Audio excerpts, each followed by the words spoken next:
Welcome.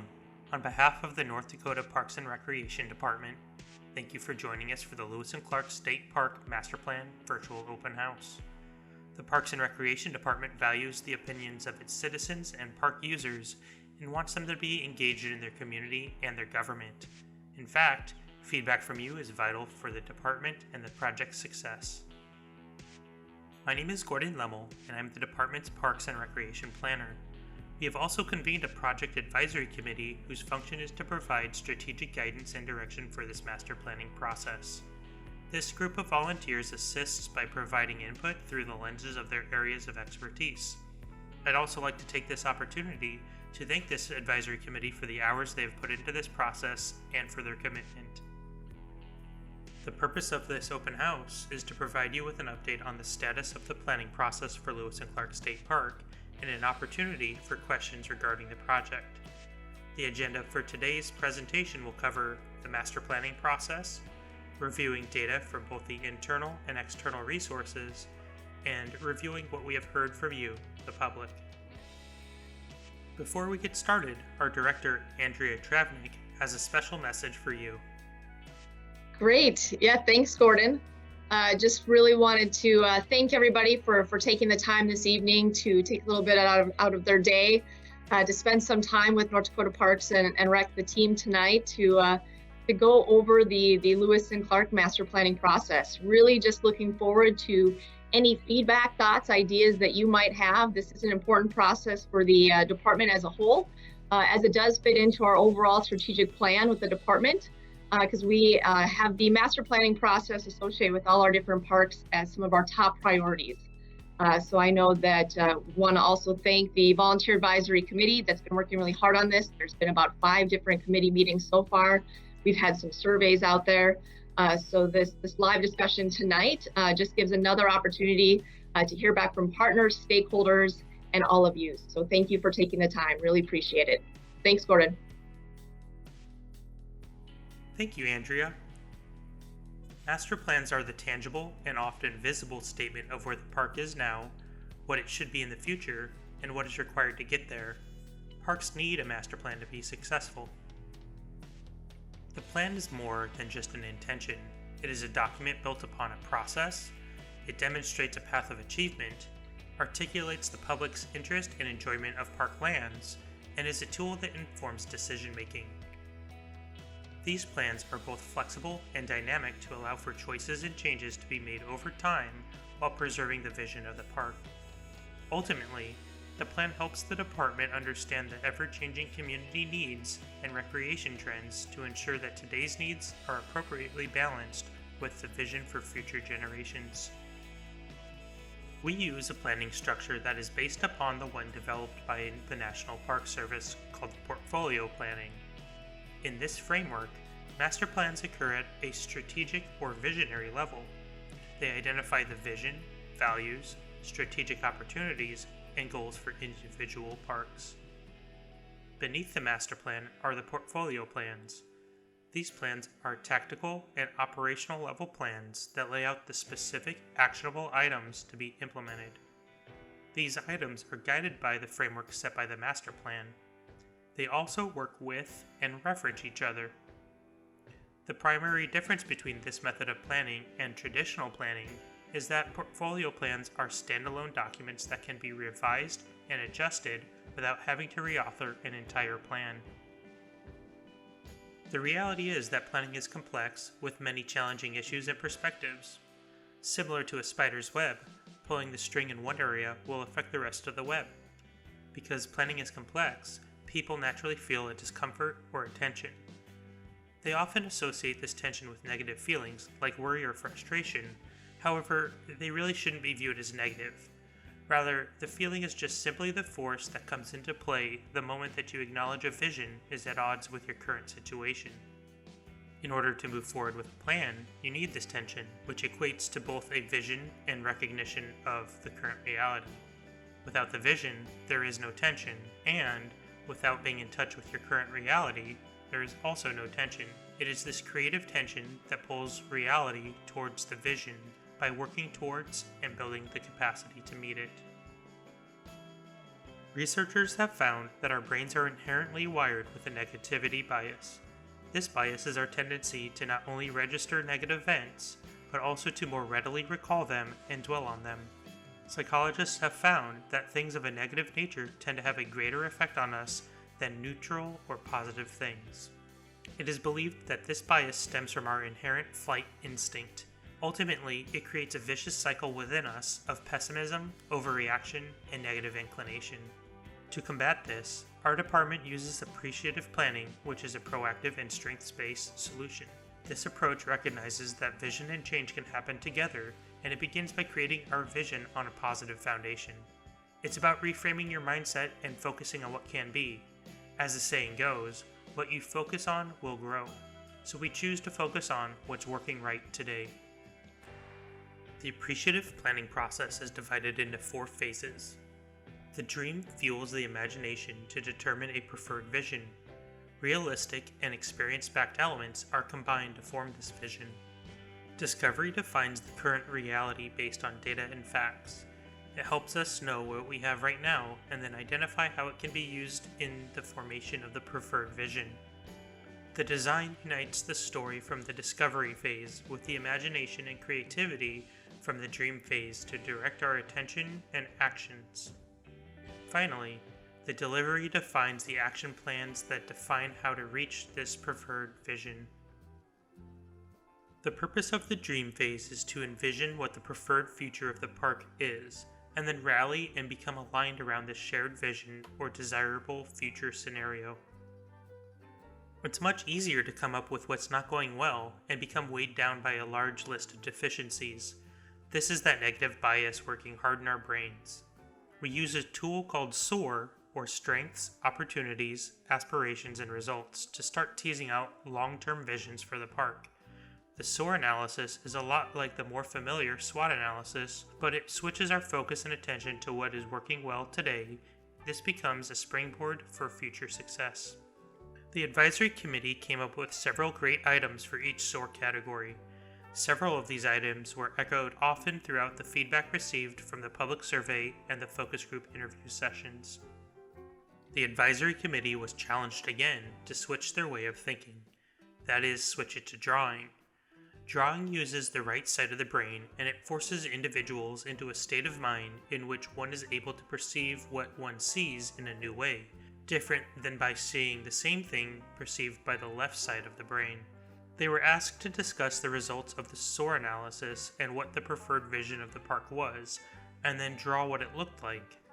Collectively, the advisory committee came up with a unified preferred vision for Lewis and Clark State Park, which is uniting a diverse region through outdoor experiences while cultivating a youthful and rejuvenated community.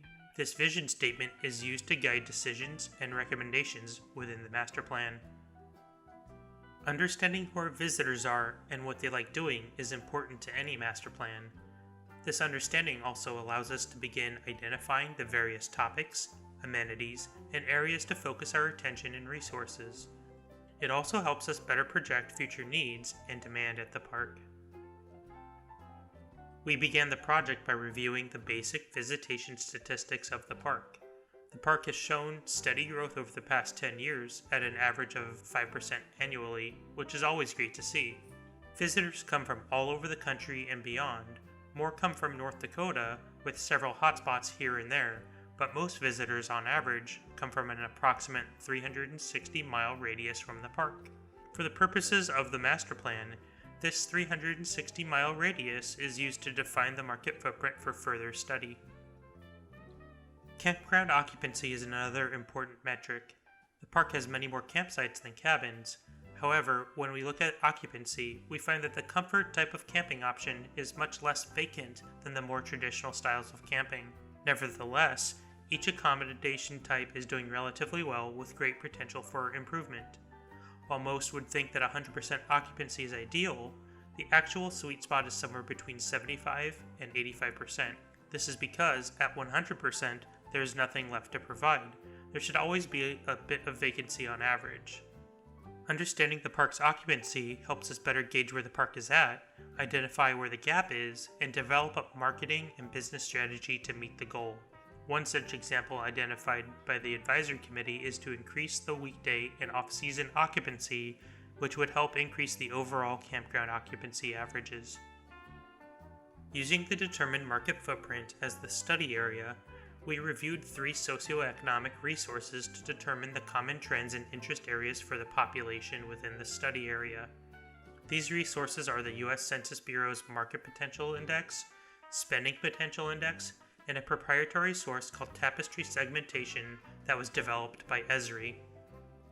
The primary trends, or topics of interest of the population within the market footprint include ATV riding, gardening, pet ownership, fishing, hunting, boating, camping, yoga or Pilates, backpacking, running, volunteering, and beachgoing. We also reviewed several internal and external documents and plans in order to continue to define regional topics of interest, both regional and national trends, and frame decisions.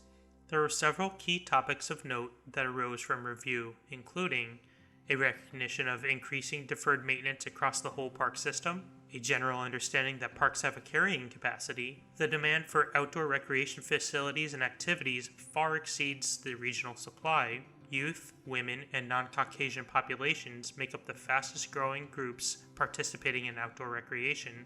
Biking, hiking, camping, running, and fishing are the top non-organized sports. The interest and demand for unique luxury camping experiences are outpacing all other forms. However, in 2020, RV sales have skyrocketed. This is thought to be due to COVID, and it is anticipated that the demand for RV sites will remain high from here on out. There is a recognition of the fluctuating reservoir water levels, which impacts both use and access, and expanded offerings to increase inclusivity is desired industry-wide. What we're ultimately aiming to do at both the park and system level is to depict and figure out the total cost of park ownership. So the areas of focus within the master plan are based on the parts of the total cost of ownership. The total cost of ownership for a park can be derived by determining the costs for capital improvements or new infrastructure, the funds necessary for operations and maintenance, and life cycle replacement costs. Capital improvements are the new assets and facilities that you see. The much more difficult costs to determine are the operations and maintenance and the replacement costs. The total cost of park ownership is similar to that of a car. You know that when you buy a car, your initial purchase is not the only expense you'll ever have. You purchase a car, you expect to pay to maintain it at a certain level to keep it operational. There will be major repair expenditures, possibly more than the value of the car, and eventually you have to replace the car. Even more, higher maintenance levels help extend the life of the item, while abuse and ignored maintenance reduces its lifespan. Parks are also a lot like miniature cities. They have a lot of above and underground assets and infrastructure, much more than people tend to notice. This is discussed within the master plan because it helps align visitor needs and their vision to the current reality of the park's capacity. Goals under this topic will very often fall into the capital improvement and life cycle replacement categories. Displayed is an overview of the major assets at the park and the things that must be considered as we begin developing solutions and goals. You can see that there are many interdependencies. Again, like a web, changing one area or pulling one thread could change something else. Several topics of consideration were identified as the advisory committee reviewed and discussed these existing assets. Some of the more notable ones include asset condition, inclusivity to the facilities and throughout the park, the capacity to expand and further develop with the existing infrastructure, and general user expectations for condition, quality, and need. We will now shift our focus to business services and management models of the park, which is a subcategory under park operations. As an industry, both nationally and locally, parks and recreation is a big business. Parks generate a great deal of economic impact within their respective areas, and this impact will continue to increase and benefit the surrounding region as the park continues to grow, enhance, develop, and draw more visitors. Traditionally, 2 management models have been used in parks and recreation, the social management model and the business management model. Parks and recreation under the social management model are viewed as being created as a public benefit. This was the traditional management framework for the last 40 to 50 years. Consequentially, the decisions made within this model do not place high value on the business aspects of managing public facilities and services. The business management model began to become more prevalent in the mid-90s when Parks and Recreation began to shift to include more value-added experience, such as rec centers, marinas, and high-quality programming. It was recognized under this model that facilities and programs should strive to recover costs to offer these value-added type programs, services, and amenities, but not necessarily to the extent of full adoption of a private sector value system or profit generation. Most recently, the use of these two models have come to an impasse. Decisions made in the social model context do not place high value on the business aspects of managing these public facilities and services, while decisions made in the business model do not place high value on the social and public benefits. For example, the decision to hold user fees low is made from a social model perspective, while decisions to increase fees to support operational costs are primarily from a business model perspective. It became apparent to the parks and recreation industry most recently that neither of these models met the needs and demands. A new hybrid model called the benefits model recognizes that both a business and social model are needed to make the decisions in these dynamic economic times. This will help parks maintain the balanced outcomes desired in the park's overall performance. This model still does not imply that facilities and programs should strive to make a profit or should fully adopt private sector values for decision making. The model can be viewed as a pyramid. As services, programs, or amenities move up to the top of the pyramid, the level of individual benefit increases, and within this model, the percentage of cost recovery increases.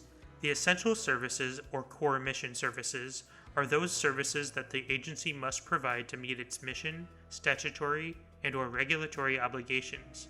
At this tier, services are largely, if not fully, supported by taxes with little to no cost recovery. Important services are the services that build upon the essential services. These are the things that the agency should provide, are important to have to effectively serve visitors, and are broadly supported by all visitors. Services in this level of the model are supported by a balance of taxes and earned revenue. The top of this model are services known as individual services. These are the items that an agency may provide when they are fiscally sustainable through visitor support. Such services are known as value-added services, as they provide value to the visitors beyond what is required or expected. At this level, services have become so individualized that they should be heavily or fully supported by earned revenues. In other words, essential services can be described as everyone receives the same level of benefit with equal access, while individual services are where a user receives an exclusive or individualized service above what a general taxpayer receives for their personal benefit. During the master plan process, the advisory committee worked through an activity to identify several of the primary lines of service that are available at Lewis and Clark State Park. Then, they were challenged to categorize them within the benefits management model. As you might imagine, there was some anxiety as to what an essential service at a state park should be, but through discussion and collaboration, they were able to agree. Discussion of this as part of the master plan helps the department to better understand and better evaluate how to manage services correctly in the future as it applies to public and private value. Ultimately, this helps position the agency to effectively and efficiently manage service delivery with a focus on resource responsibility. Another category under park operations is visitor services. This is the human component of running a park. It includes customer service, programs, marketing, and branding. This discussion helps to support and guide decisions and the focus of the department. Parks across the country are being asked to be everything to everyone. Often, resource limitations, both fiscal and personnel, prevent this. Discussing this as part of the master plan aims to create new opportunities to reach new audiences and stay relevant given the ever-changing populations, needs, and demands. The newest trends indicate that both current and future visitors require and expect enhanced services. This expectation has resulted in several notable service trends since the early 1990s. These trends are rooted in park departments providing experiences rather than just services. These experiential, hands-on activities include adventures, health and wellness, and pampering type services. The technology service, of course, is a more recent trend within the last 2 decades, although most research suggests that technology itself isn't the sole driver. Rather, it's how technology can enhance outdoor and visitor experiences. This is where we have seen an uptick of augmented reality and mixed reality tools. Understanding who your visitors are and what their expectations or perceptions are help guide and frame decisions. There is a spectrum of audiences as it relates to parks and recreation, from prospective patrons to power users. As you go along this spectrum, the messaging, marketing, and service offerings may change. The expectation of service quality doesn't go away in this spectrum. Rather, it changes along the spectrum. Think about your home. The level of cleanliness that you may be willing to live with probably won't match the expectations of a house guest. Similarly, if I'm an avid angler at the park, my expectations for the camping services may be much lower than my expectations for the water access and the fishing services. Operations and maintenance is an all-encompassing topic that includes everything that staff and/or volunteers do to operate and maintain the park. This includes a wide range of topics, including both the previous 2 topics. Reviewing operations and maintenance with detail helps to identify the tasks necessary to operate and maintain the park and the frequency or magnitude the tasks are completed. We can then begin identifying service gaps between the current available resources and the public needs and expectations. Using this information, we can better determine and develop the appropriate service levels for each task and ensure the available resources are balanced with the public needs and expectations. It should be noted that this doesn't necessarily equate to more staffing. More staff doesn't necessarily mean efficiency or effectiveness. It's about right sizing and right staffing. For example, another maintenance individual does no good if the service gap is in customer service. Understanding and appropriately addressing operations and maintenance has a direct impact on visitors' experience. They are directly proportional. You cannot have a high-quality, safe visitor experience without an equivalent level of park operations and maintenance. For example, a high level of maintenance might be a best practice or higher. It will yield the greatest experiences. Likewise, a lower level of service, perhaps a minimum or a standard practice, might yield good experiences, but with room for growth. Identifying the public need is among the primary purposes of master planning. This sets the base framework for the vision and the need for the park. This master planning process employed a robust public outreach strategy that included an advisory committee comprised of local citizens, public online surveys, 4 focus group sessions with agency partners, and this town hall. The department opened the public online survey in September and held it open for 1 month. During this period, we received over 600 unique responses to the survey. This infographic provides some of the high-level data from the results of the survey and categorized them into visitation and use, overall satisfaction, civic engagement, vision, and investment focus. Several notable results stood out in the results. It was surprising that over half of respondents said that camping was their primary reason for visiting the park, and that water recreation and water access were more support activities that they happened to do while at the park. The attention areas for investment aligned with what was expected based on the socioeconomic research and industry trends. A lot of what people envision for the park are those amenities, services, and programs that are either important or provide added value. Finally, there's a juxtaposition between more development and added experiences with the desire to preserve the natural environment. 4 focus groups with agency partners were held in early November. The results of the focus groups were collated into a key themes report, which presents discussion topics of agreement and divergence. The park's proximity to visitors was identified as the primary reason for visiting. Those who don't visit or don't visit often express that outdoor experiences were not their primary lifestyle drivers. Overall, there is interest in convenience upon arrival. This included having prepared meals or service items, for example. The groups noted that both cleanliness and safety are core expectations to the visitor experience. Many sought social unit connectedness with a diversity of entertainment experiences as high priorities when they visit parks. Some noted that changing trends and demographics may leave visitors with a sense of underinvestment by the state in the park given its current amenities. Many identified a need to improve wayfinding. This not only includes better signage, but also roadway geometry and the pre-arrival experience to the park, such as website or vacancy notifications. Water access is cited as the most frequently used amenity at the park, but many understand that the reservoir fluctuations require another driver to the park, so they noted a need to try new things, be innovative, and be flexible with an emphasis to focus on the experience at the park. Inclusivity and universal design were identified as a need at the park. This was not just for those with mobility or vision impairments, but it also extended beyond what was required by law, such as inclusivity to individuals of all ages and abilities. Ultimately, individuals felt the park has significant potential to elevate its importance within the region. The design phase unites the stories from the discovery phase with the imagination and creativity from the dream phase. This is the current phase of the master planning process. This phase directs attention and action and boils down to answering 3 questions. What are the goals and objectives? Who are the supporters? And how are they implemented?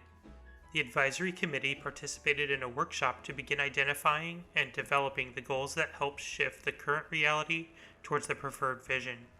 The goals developed were based on the needs and trends identified through the public outreach process and are supported with the data and information that has been presented to you today.